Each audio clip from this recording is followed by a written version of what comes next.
Nick Diaz, right? Mm-hmm. I got a little update for you. Okay. Apparently, Nick Diaz is smoking. Let me. I'm gonna tease this in. What Okay. are the drugs aside from marijuana, right, that you can smoke? Hard drugs. There's a ton. Meth, coke, But coke, if you smoke coke, it would basically be crack, right?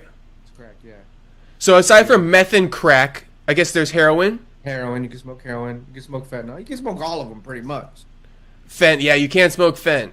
Yeah, you pretty much smoke all of them. Okay, I was thinking mostly like meth and crack, but Yeah. you're right, heroin is there. Yeah. Now, Joe Riggs on Sean O'Malley's coach's podcast, it Okay. got resurfaced like 4 or 5 months ago before all this stuff came out. He said he saw Nick with his own two eyes strung out on some drug that they bleeped out, but they said he was smoking it. So it could be any of the four things that he's been addicted to lately, and it's not weed because they wouldn't bleep out weed. Right. So it's a sad thing, before all this stuff came out, you know, his girlfriend accusing him of being on drugs, him looking kind of like shroomed out or like really skinny, doing some weird shit in that video. Then the old video from 4 months ago resurfaces saying he had just kicked basically a drug addiction.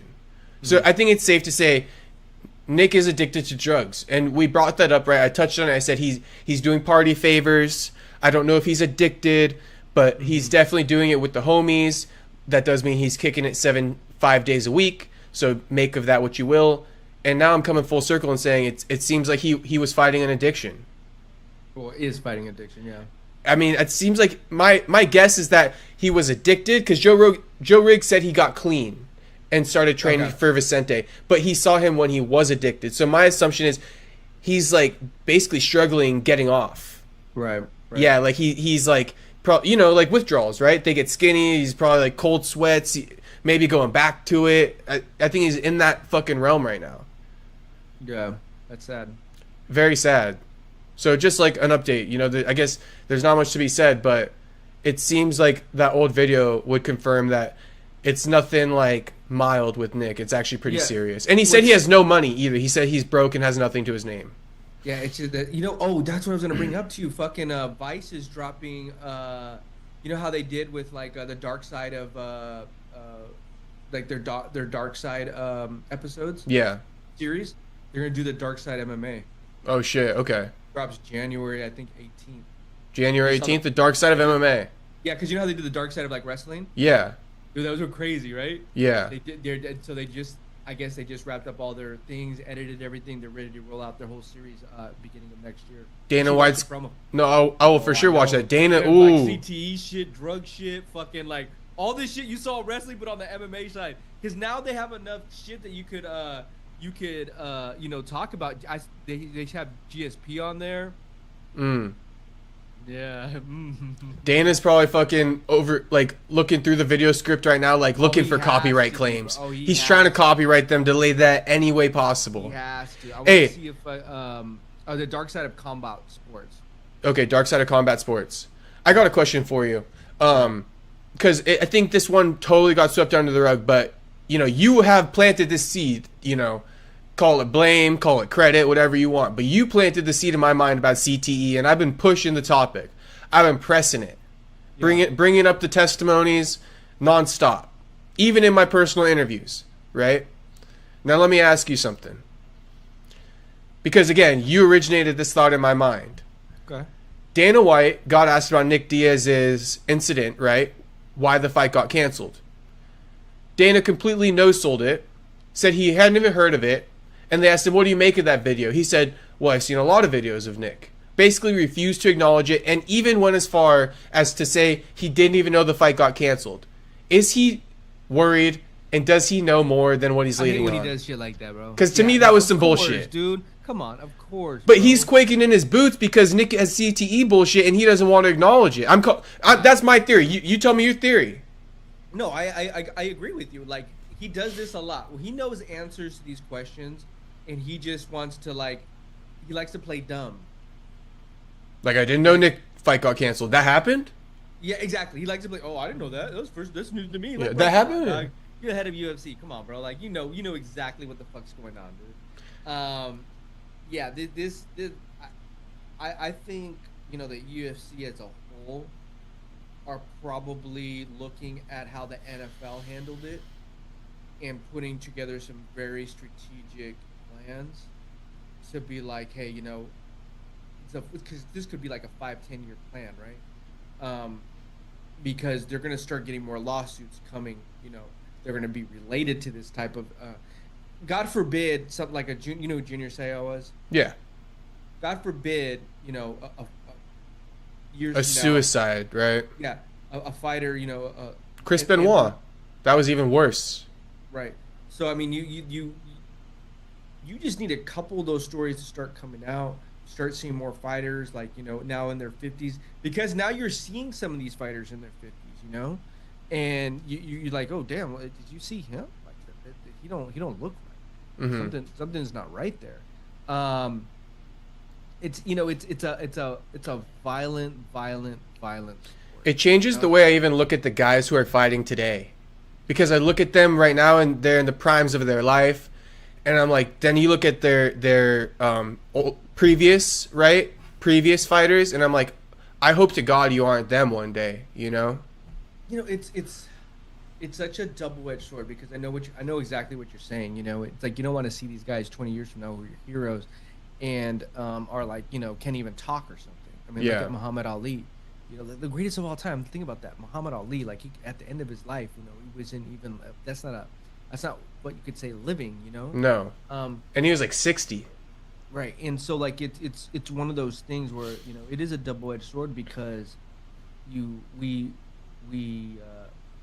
want to see these guys in the ring as gladiators. You know, it's the ultimate blood sport that we have left.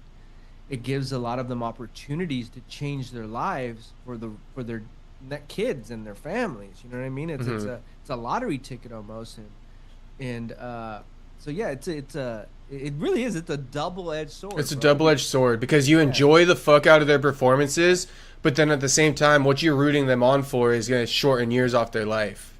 Which it could, for our entertainment. For our entertainment. You know, we're putting them in there for our entertainment. But, you know, it's human nature. They've been doing this since the beginning of time, you know. You know, we can go back from gladiators, you know, with swords and shit. Yeah. You know, so I mean, it would be there regardless. And I think a lot of the fighters aren't the ones complaining, it's us. I think a lot of these guys would take it, even the ones who are complaining now, right? Yeah. 60 years removed, I think that they would repeat their mistake. I think, of course, yeah. And you know. And you're in a competitor, right? Yeah. Most men, not all, but most, you know, you size people up. Like, oh man, I'll fuck this dude up, bro. Like, just as a general person walking just around. As soon as you walk out of your fucking door, that happens. Yeah. Just a general. The first dude you see. Look at right. But these guys are trained athletes. You know what I mean? Like, this isn't someone you would want to fuck with on everyday life, right? Absolutely not. As competitors, you meet these two guys. I was listening to Brian Battle's interview today on Ariel, and he said something really telling about Randy Brown. I'm big on the welterweight division, right? Yeah, of course. And he said, he's all like, he goes, Randy Brown, he's like, Randy Brown's Randy Brown. Like, he hasn't evolved or changed or grown. You know what I mean? He was who he is 5-10 fights ago. He goes, I'm growing. I'm becoming better. That's the competitiveness in him, right? Mm-hmm. He wants to grow. He wants to get better. Like, I was the other thing too. Next time you have a fighter, I would love to know, like, when they go into a camp and they learn something new, like, ooh, like, you got a new trick, right? Mm-hmm. Like, how do you implement that into the game plan? Because you want to use it, but you at the same time you want to win the fight. So sometimes maybe you could have too many tools in the belt where you're like, oh shit, which one do I use? But the smart ones know how to use which one. I'm kind of, No, I got you. Second topic, but I got you. Yeah, going off topic, but I think it's the competitiveness that you draw out, and as we as fans get entertained because we want to see the highest level of competition go at each other. We're both encouraging it. You got Brian Battle encouraging himself, right?